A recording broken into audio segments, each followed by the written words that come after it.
CD Projekt Red's Cyberpunk 2077 is a neon-drenched dream of a first-person RPG.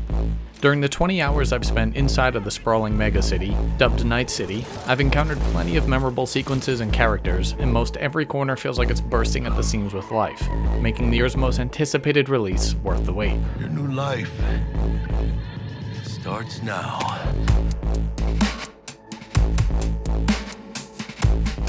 Before being dropped into the world, the player is tasked with creating their character, named V, by adjusting attributes from hairstyle and skin color to voice and genitalia. I'm V. I'm V. While this is usually a big selling point for role players, the opportunity to see your character is mainly found in the inventory menu, leaving most of the in-game moments up to voluntary face-making in the mirror.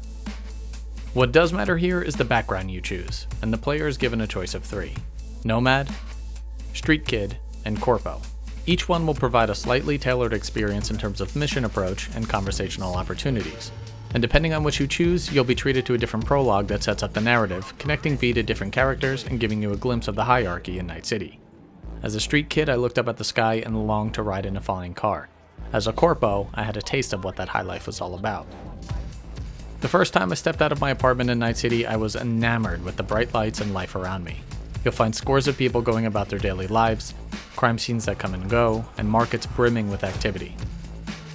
The sense of atmosphere is immense. The world has a lived-in feeling many open-world games fall short of achieving. CD Projekt Red stuffed Night City with sights and sounds familiar to the hustle and bustle of a dense urban environment.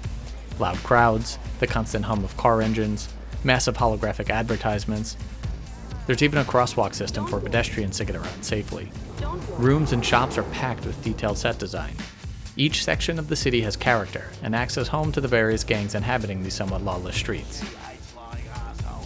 The environment isn't the only area where special attention is given to detail.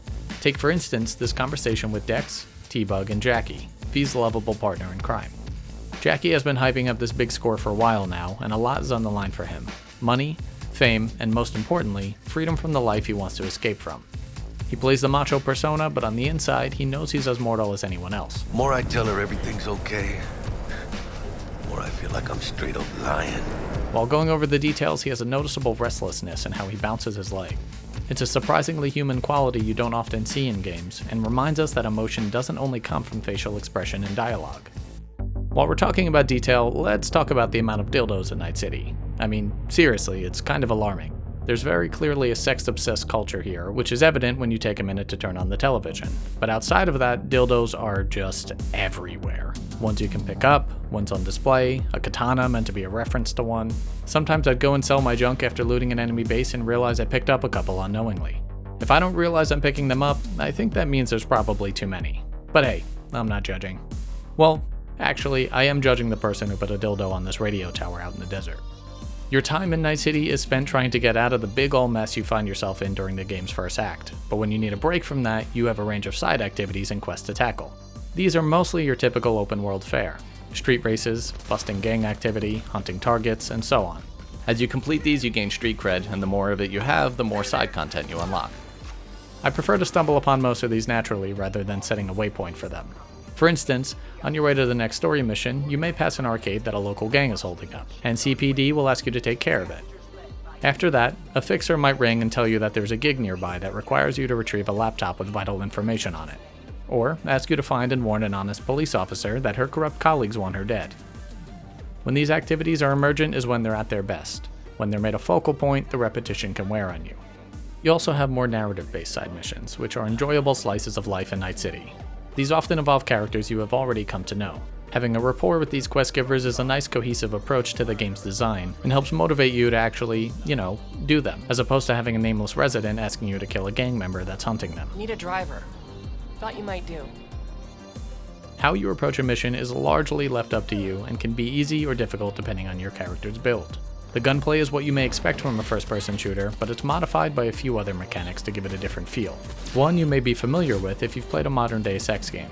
You become more powerful by indulging in the never-ending hunt for weapons, armor, and body modifications. In true video game fashion, you'll come across scores of loot anytime you enter a mission area or stumble onto a gang hideout. There are a number of ranged and melee weapons with some fun futuristic touches, as well as a whole slew of body modifications that can enhance your stats and give you some new abilities. A Ripper Doc in Night City is a surgeon capable of replacing your boring organic parts with cybernetically enhanced ones. Through this procedure, you can get slick weapons like the Mantis Blades and Monowire. You can also get reinforced tendons or fortified ankles to enhance your jump, and even an implant that enables you to use smart weapons which fire bullets that seek out your foes, even if you're not aiming at them.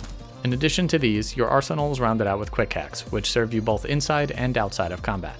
At any time, you can pull up your scanner and interact with the environment and enemies around you to distract them, damage them, or control them. Time slows down when you scan something, giving you a superhuman advantage to make split-second decisions. These systems, the cyberware and quick hacks, blend together with your typical first-person shooter arsenal in a way that makes you feel like you always have options in any given encounter. For role players, you can rely heavily or lightly on any of them and still walk away from a fight as the victor. It makes me excited to play again and see what else I can discover. The backbone of your progression in this game relies on your grasp of a fleshed out but convoluted attribute and perk system, with a side serving of crafting and upgrading.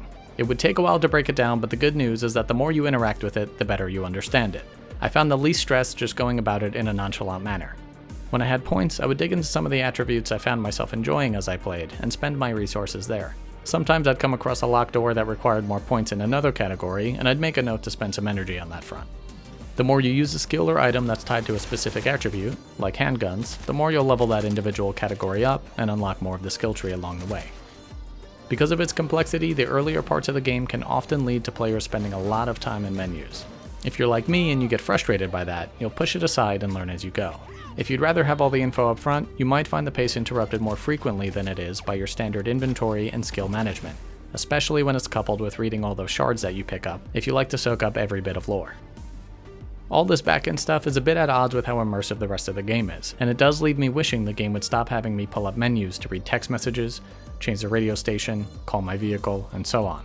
These examples are small, but are still pulling me out of the game world and putting menu and text in front of my face. That brings me to another gripe, and one that I have with many games: the reliance on the minimap. I'm conflicted on it in Cyberpunk.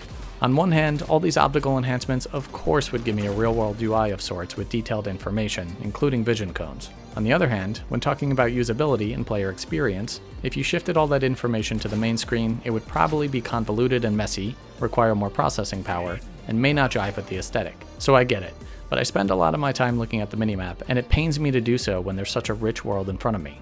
It's like staring at my cell phone as I walk through New York City. But without a better replacement, I won't choose to die on that hill. However, when it comes to navigation, it's a disservice to the environment they've created that when I'm driving, my eyes are glued to a small square in the upper right corner. This kind of approach to navigation will be familiar to you if you've played CD Projekt Red's previous hit, The Witcher 3. With Cyberpunk, we have an appropriate setting for a different approach to navigation, so it's a bummer to think about what could have been.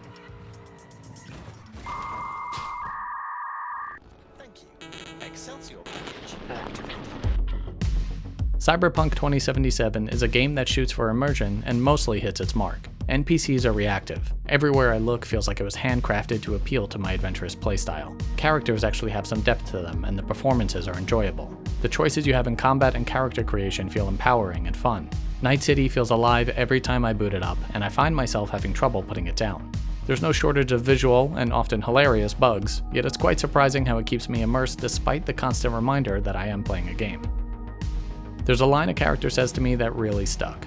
Not a single thing in this world isn't in the process of becoming something else.